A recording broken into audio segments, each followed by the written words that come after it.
पिंड वीरों से विहीन हो चुका है। अब कोई स्वयं को वीर मत कहना।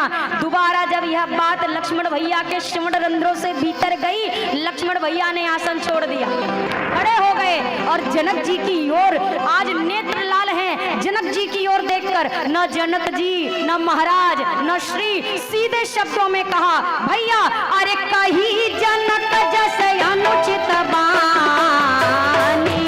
कही जनक जैसे अनुचित बानी, अरे विद्यमान रघुकुल मन जानी, विद्यमान रघुकुल मन जानी। भैया आज इस सभा में जनक ने जैसे अनुचित शब्दों का प्रयोग किया, इनको नहीं करना चाहिए था।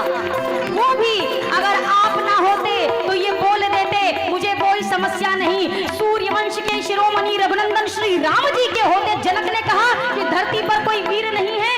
मैं जो भी शब्द अब कहने जा रहा हूँ भैया, अभिमान से नहीं स्वभाव से कह रहा हूँ। सुना हूँ भानुकुल पंकज भानु, भानुकुल पंकज भानु, अरे कहाँ सुभाव न कछु अभिमानु, कहाँ स्वभाव न कछु अभिमानु, जो तुम्हारे अनुशासन पावो, जो तुम्हारे अनुशासन पावो, अरे इंदु कैव ब्रह्मांड उठावो, ब्रह्मांड उठावो। जनक ने आज कहा है कि धरती पर कोई वीर नहीं बचा है।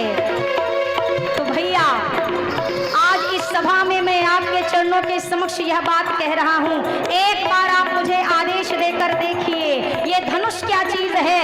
ये धनुष जिस मिथिला में है, ये मिथिला जिस ब्रह्मांड के अंतर्गत आता है, पूरे ब्रह्मांड को खेल ही खेल में उठाऊंगा, उठाऊंगा भर नहीं। जनक जी परेशान है, धनुष उठता नहीं है, धनुष टूटता नहीं है। मैं धनुष नहीं, पूरे ब्रह्मांड को, अरे काचे घट जिम्मेदारों को, जिम्मेदारों को, अरे सकौं मेरू लकज मितोरी,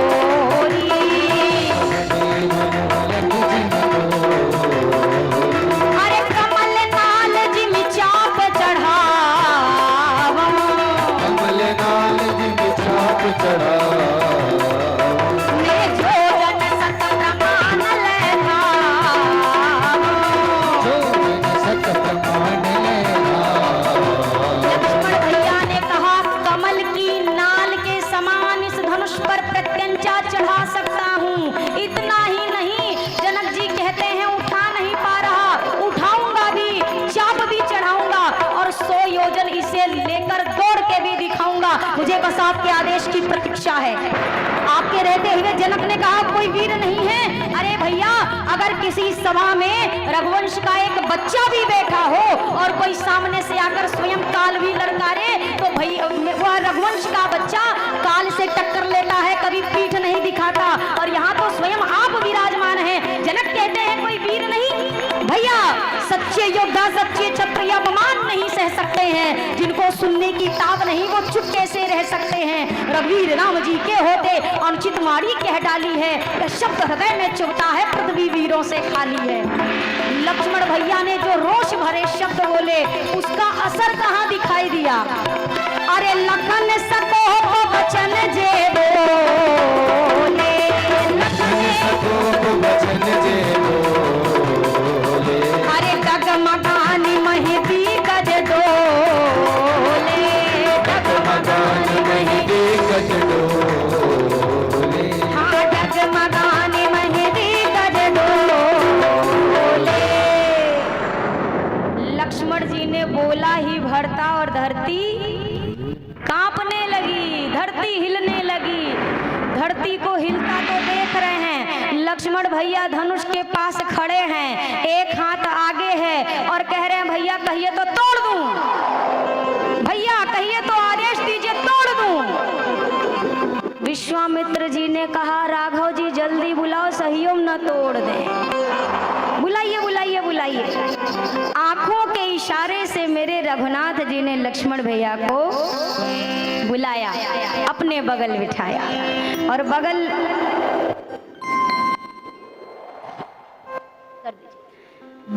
बिठा करके राघव जी ने जैसे किसी छोटे से शिशु को कोई समझाए, लक्ष्मण भैया के शीश पर हाथ फेर कर कहते हैं, भैया बोले तो बढ़िया बोले।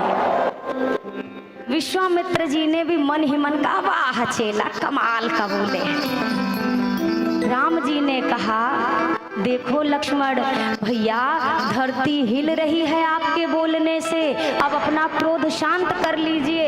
लक्ष्मण जी ने कहा, सब तो हिल रहे हैं, अभी भी दुई नहीं हिल रहे, एक आप एक धनुषवा, और जब तक ये दोनों नहीं हिलेंगे भैया हमारी यही हाल रहेगी, ये क्रोध शांत होने वाला नहीं है। अब विश्वामित्र जी ने रघुनंदन के शीश पर अपना हाथ फेरा और कहा, राघव उठिए, जाइए धनुष को तोड़ दीजिए। क्यों तोड़ूं? वैदेही को प्राप्त करने के लिए, वो तो मेरी ही है। अपनी कीर्ति बताने के लिए उसकी भी आवश्यकता नहीं, पूरा संसार रघुवंश की महिमा जानता है। गुरुदेव ने कहा, न वैदेही को पाने के लिए, न रघुवंश का गौरव बताने के लिए, हे राघव जी एक पिता के कष्ट को दूर करने के लिए ये धनुष तोड़ दीजिए। रामा विश्वामित्र समय शुभ जाने, राम सिया राम। रामा विश्वामित्र समय शुभ जाने, राम सिया राम। रामा बोले अति स्नेह मयवाने, राम सिया राम। रामा बोले अति स्नेह मयवानी, राम सिया राम। रामा उठहु राम भंजहु भव चापा, राम सिया राम। रामा उठहु राम भंजहु भव चापा, राम सिया राम। रामा मेटहु तात जनक परितापा, राम सिया राम। रामा मेटहु तात जनक परितापा, राम सिया राम। रामा सुनि गुरु वचन चरण सिर नामा, राम सिया राम। रामा सुनि गुरु वचन चरण सिरुनावा, राम सिया राम। रामा हर्ष विषाद न कछु मूर्यावा, राम सिया राम। रामा हर्ष विषाद न कछु मूर्यावा, राम सिया राम। रामा सहज ही चले सकल जग स्वामी, राम सिया राम। रामा सहज ही चले सकल जग स्वामी, राम सिया राम। राम मत मंदुवर कुंजर गामी, राम सिया राम। रामा मत मंजुवर कुंजर गामी, राम सिया राम। राम मत मंजुवर कुंजर गामी, राम सिया राम। गुरुदेव ने कहा, राघव जी जाइए और जनक जी के संताप को मिटाने के लिए धनुष तोड़ दीजिए। राम जी खड़े हुए, चले चले तो कैसे चले? रामा सहज ही चले सकल जग स्वामी, रामा सिया राम। सहज ही, सहज का मतलब समझते हैं, कुछ बनावट नहीं। ना राघव जी बहुत बहुत उत्साहित हैं कि जो काम कोई ना कर सका वो करने में जा रहा। ना राघव जी निराश हैं कि जो कोई ना कर सका क्या मैं वो कर सकूंगा। मेरे प्रभु बिल्कुल सहज मुद्रा में चले हैं। और गोस्वामी जी के शब्दों पर जरा आप ध्यान दीजिए। आज आप लोग का मन नहीं लग रहा है कथा में, क्या समस्या है? ज्यादा लोग आ गए इससे आपको दिक्कत हो गई। अब भाई विवाह है तब तो भीड़ तो जमेगी ही, मेहमान नहीं आएंगे का? आएंगे ना। बोलिए सियावर रामचंद्र की। वैसे बोलिए जैसे बतिया रहे थे अभी, उतना ही थे। बोलिए दुल्हा सरकार की, मिथिला के पहुना की। हाँ अब चुप हो जाइए, जब कहेंगे तो फिर बोलना, अभी नहीं।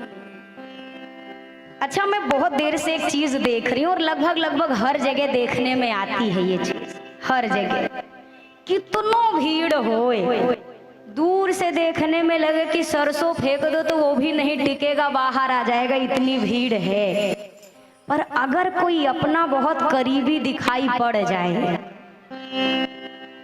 आगे तो आप मामला समझ ही रहे हैं। अब क्या करते हैं? अखिया से आ जाओ, कोई देखे ना, नहीं तो कोई और आके बैठ गया तो मना कैसे करेंगे? अच्छा ये कब स्थिति कितनों कसा होए, कहेंगे आप भर जाओ, बाकी तो घिसक पिसक के मामला बन जाएगा। ये ऑफर किसके लिए है? अपने करीबी के लिए। अब कोई अगर अनजाना आ जाए और ऐसे देख रहा हो, जगहिया हो तो ऐसे पैर फैला लेते हैं, अरे हमारे तो घुटना बहुत तकलीफ ना भैया, यहाँ ना। और वही घुटना ठीक हो जाता है जैसे कोई अपना। जिंदगी में मैं क्या आपसे 4 दिन से कुछ और करने को कह रही हूँ? यही तो मैं भी बोल रही हूँ ना 4 दिन से, कि वही थोड़ी सी जगह बनानी है जो दुनिया में किसी अपने को देखकर आप बना लेते हो। इस 24 घंटे की आपकी दिनचर्या में ऐसा लगता है बिल्कुल वक्त नहीं है, कहाँ से भगवान को समय दें? यही तो लगता है ना। बस वैसे ही जगह बना लो जैसे लाख भीड़ में भी खिसक के एक जगह निकाल लेते हो। फिर वो कहीं भी हो, किसी भी प्रकार से हो, एक समय ऐसा ही कुछ निकाल लिया जाए ठाकुर जी के लिए। देखो भैया, माया को सब जग भजे पर माधव भजे न को, और जो कदाचि माधव भजे तो माया छेड़ी हो। दुनिया माया को तो जपती है पर मायापति को भूल जाती है। भूलती है कि नहीं भूलती है बताइए? लक्ष्मी मैया को सारी दुनिया याद करती है ना। कम पैसे वाला, ज्यादा वाला, मध्यम वाला, सब चाहते हैं कि लक्ष्मी माँ कृपा करें। चाहते हैं कि नहीं चाहते? ये राम कथा है, नहीं बोलोगे तो लक्ष्मी माँ को कैसे पता चलेगा? चाहते हैं कि नहीं चाहते? अकेली लक्ष्मी मैया के पीछे दुनिया पड़ी है भैया। नारायण को अगर आपने अपना बना लिया तो लक्ष्मी मैया तो चरण दबाते आ जाएंगी नारायण के। और अकेले जो लक्ष्मी मैया को बुलाता है तो लक्ष्मी मैया का वाहन क्या है? जोर से बोलिए। हाँ, तो वो उल्लुए बना के चली भी जाती हैं। जिंदगी भर आदमी को लगता है इतना बड़ा मकान हमारा, फिर लगता है अरे वो देखो 5 गाड़ी हमारी, अरे मेन मार्केट में 4 दुकान हैं। आखिरी में लक्ष्मी मैया कहती है तुम उल्लू हो, इसमें से एक को तुम्हारे साथ जाने वाला रह गए ना ठन ठन गोपाल। तो उल्लू ही तो बने, मैया जिस वाहन पे आती हैं वही बना के हमको चली जाती हैं। पर जब नारायण के साथ आएंगी तो गरुड़ पर आरूढ़ होकर आएंगी, और जब अब आएंगी तो विराजमान रहेंगी। यहाँ पर इस दोहे में भी यही कहा गया भैया, आप भगवान को भज लो तो बाकी चीजें आपको अनायास ही मिलने वाली है। मैंने कई बार आपसे निवेदन किया। कबीर दास जी का एक पद मुझे याद आ रहा है। श्री कबीर दास जी कहते थे, भैया इस दुनिया के कचरे में मेरा हीरा गुम गया है, मेरा हीरा खो गया। कौन सा हीरा? हो मुरा हीरा हेराए गयो कचरे में, मोरा हीरा हेराए गयो कचरे में। हो ऐसा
चश्मा सिर पे रख लेते हैं हम, मुड़िए पे धरा रहता, खोजते हैं घरवा भर में, कहाँ गया रे चश्मा नहीं मिल रहा। इसको कहते हैं हेराना। यही है, मिल ही नहीं रहा, जबकि यही अपने पास ही है, थोड़ा सा ध्यान दो तो मिल जाए। ये हेराना है। कबीरदास जी कहते हैं हेरा गया है, ऐसा नहीं कि खो गया है, खोया हो तो फिर मिले, रूठ ही ले मिला मनाए, मिला रहे पर ना मिले ता पर कौन बस आए। ये तो यही है, हेरा गए हैं। और मनुष्य ढूंढ कहाँ रहा है? कोई पूरब कोई पश्चिम ढूंढे, कोई पूरब कोई पश्चिम ढूंढे, कोई पूरब कोई पश्चिम ढूंढे, कोई पूरब कोई पश्चिम ढूंढे, कोई पानी कोई पत्थरे में मोरा हीरा हेराए गयो कचरे में, मोरा हीरा हेराए गयो कचरे में, ऐसन हीरा हेराए गयो कचरे में। ऐसन हीरा हेराए गयो कचरे में।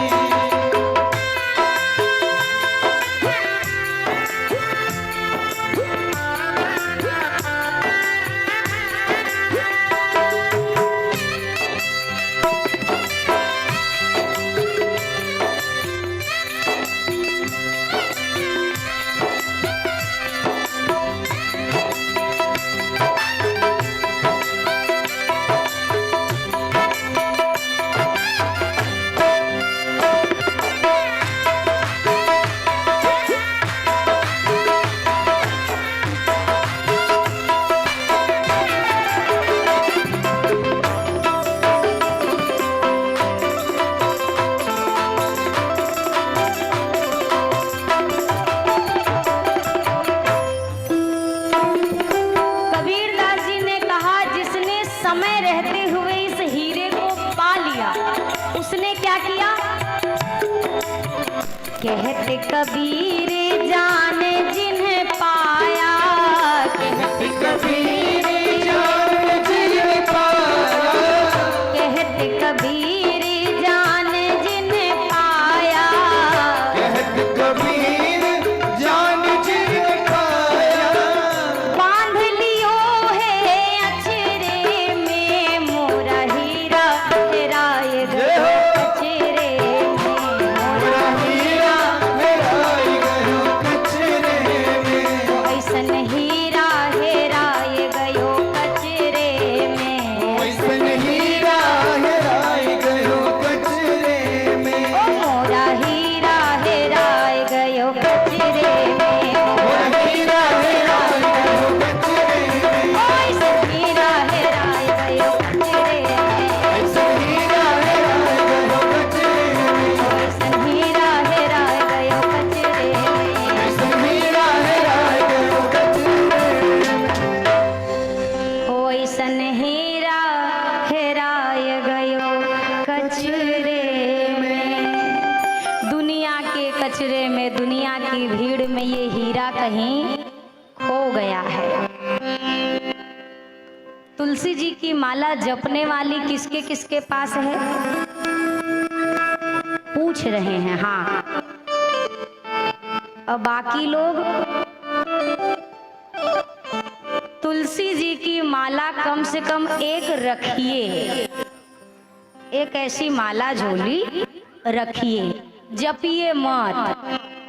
अरे सही कह रहे, हकीकत बतिया तो सुनो। रखिए, जपिए मत, पर इसको कहाँ रखिए? उस जगह खूंटी पे टांग दीजिए जहां सबसे ज्यादा बार आपकी निगाह पड़े।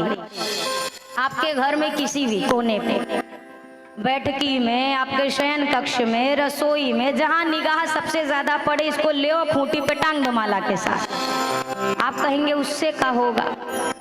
उससे ये होगा कि अगर 2 महीना के बाद भी कभी इस पर निगाह पड़ गई तो एक बार तो मन में कसक जरूर होगी कि 2 महीना हो गए, एक भी बार निकाल के जपना हमने जरूरी।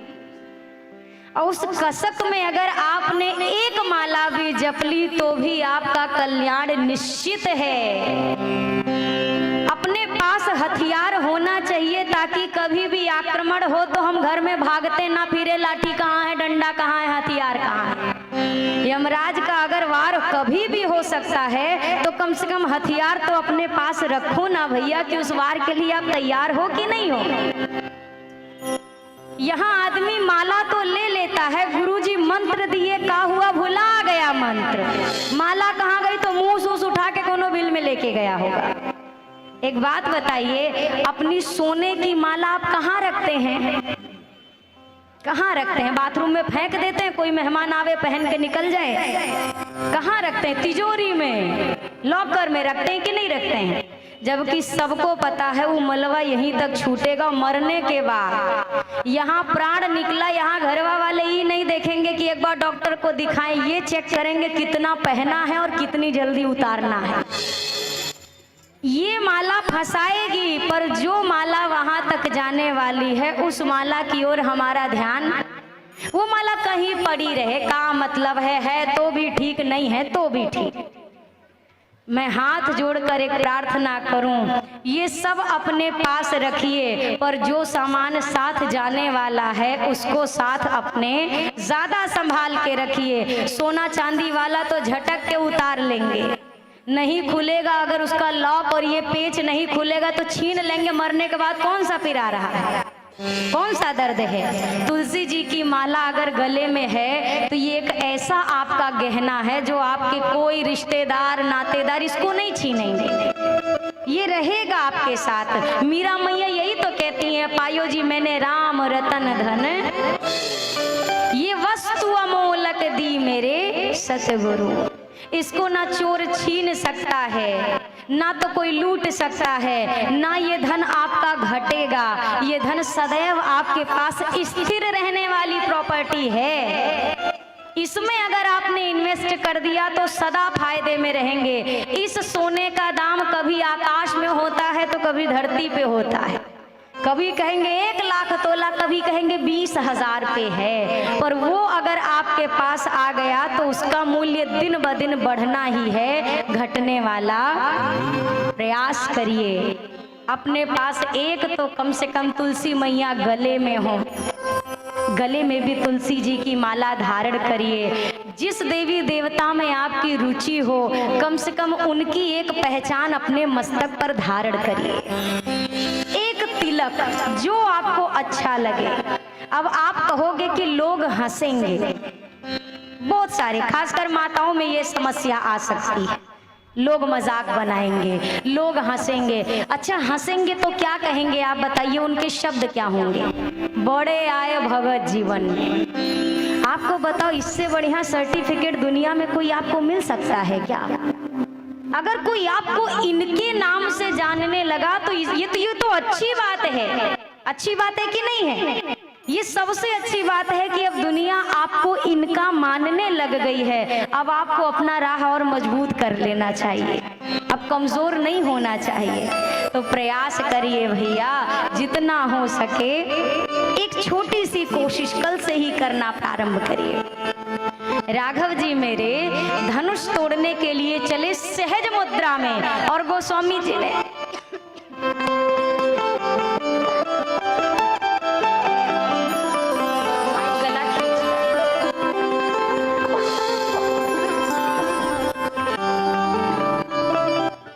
श्री राम जय राम जय जय राम, श्री राम जय राम जय जय राम, श्री राम जय राम जय राम, श्री राम जय राम जय जय राम, श्री राम जय राम जय राम, श्री राम जय राम जय जय राम, ओ श्री राम जय राम जय जय राम, श्री राम जय राम जय जय राम, ओ श्री राम जय राम जय जय राम,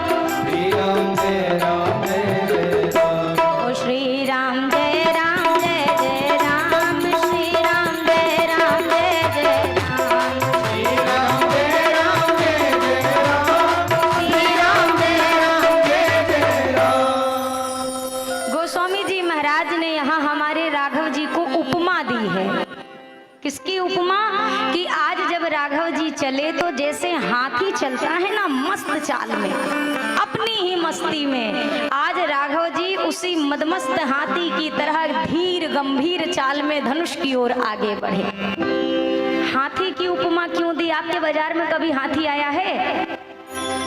हाथी आता है तो आप क्या करती हैं या आप क्या करते हैं? आदमी हाथ जोड़ के कोई ईख खिलाता है, कोई गुड़ खिलाता है, कोई रुपया देता है।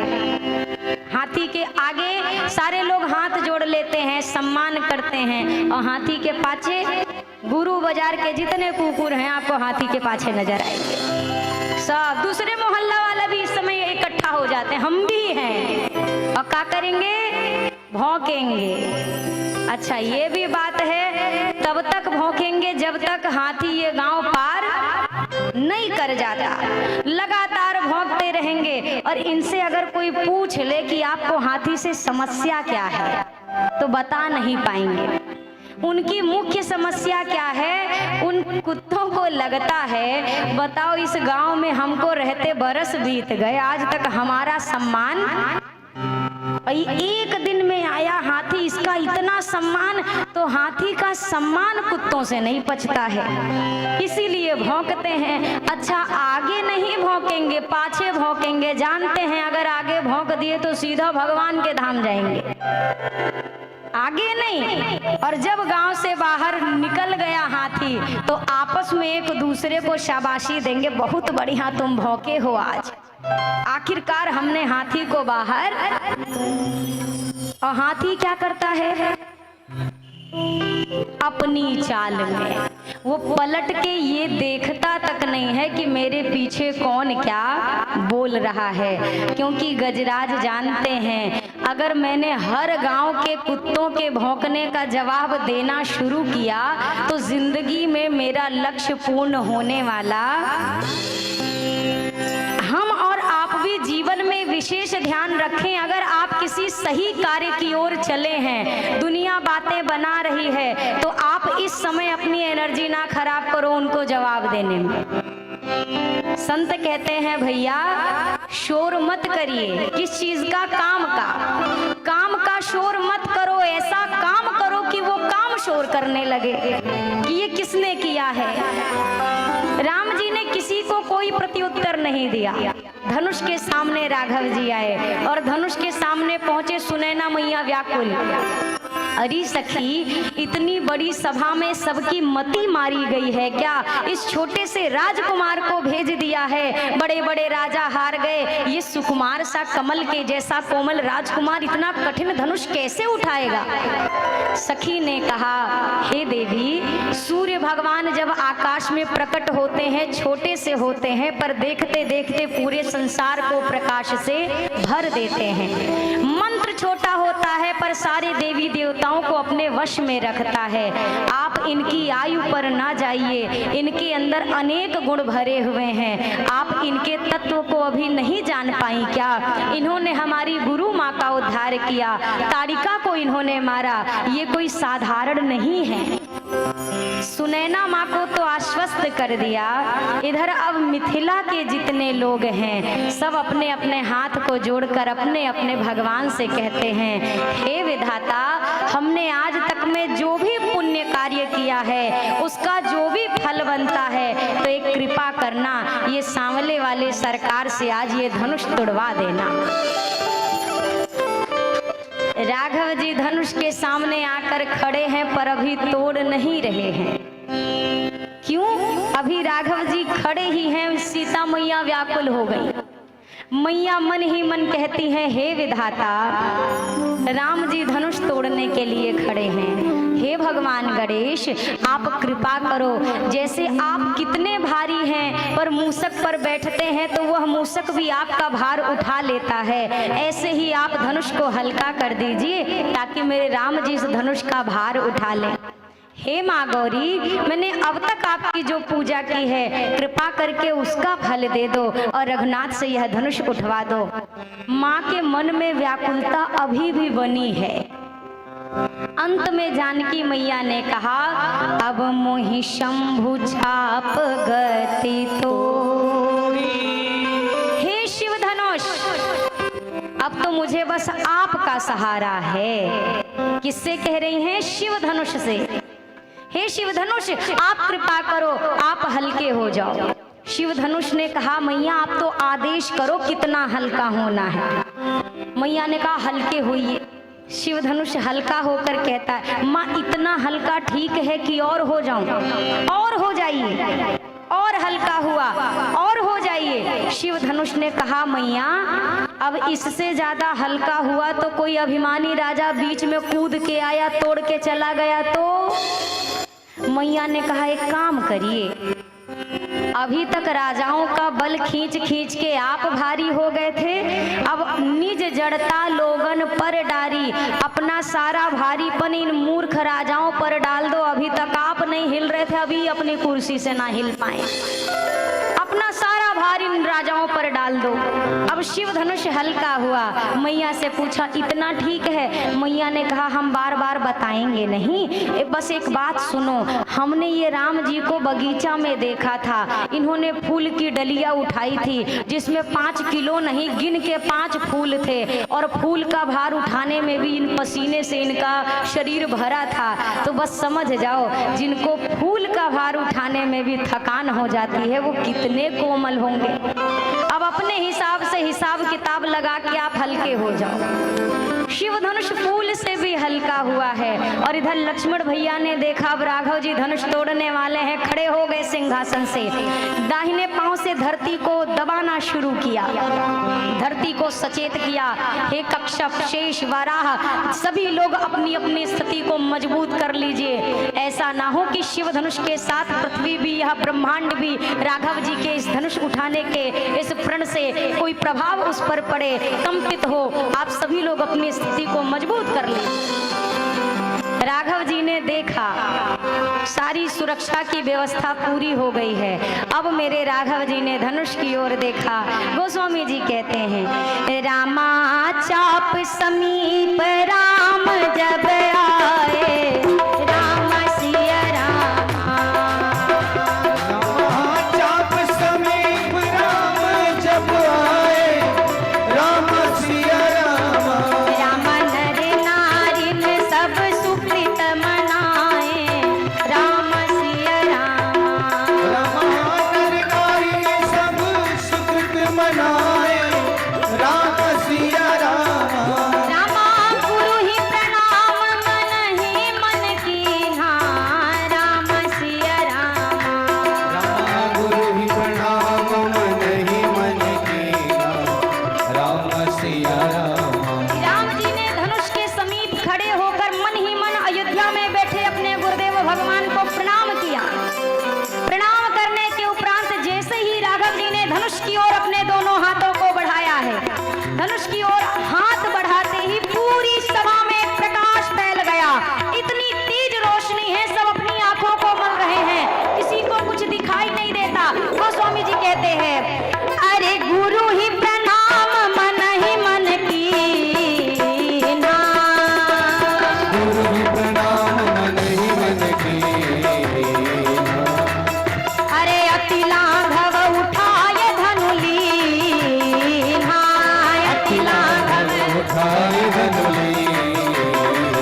राम जी ने धनुष को उठा लिया, पर कोई कुछ नहीं देख रहा। क्यों? गोस्वामी जी कह रहे हैं, अरे लेत चढ़ावत खेचत गाढ़े, लेत चढ़ावत खींचत गाढ़े।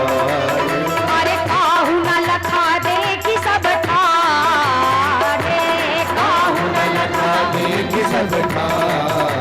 राम जी ने धनुष को लिया कब, चढ़ाया कब, और जो ही कान तक प्रत्यंचा को खींचा है, एक भयंकर